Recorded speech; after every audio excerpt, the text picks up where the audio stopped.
Denok dakigu gudek sentimendu negatiboak, beldurra, tristura, sortzen dizkigutela. Gudak bi modutan amaitzen dira, modu baketsuan edo boteretako bat garagail izanaz.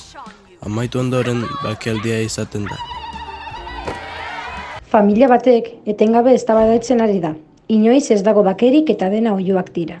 Pertsona bakoitza eztabaida bat izan ondoren gustuko duen horretan babesten da, eta bake eta lasaitasun sentsazioak sentitzen dugu. Nazionalitate desberdiniko bi pertsonak barruti berean bizi behar dute. Honena da pertsona mota guztiak errespetatzen eta estimatzen jakitea, eta inor diskriminatzea beste leku bateko izateagatik.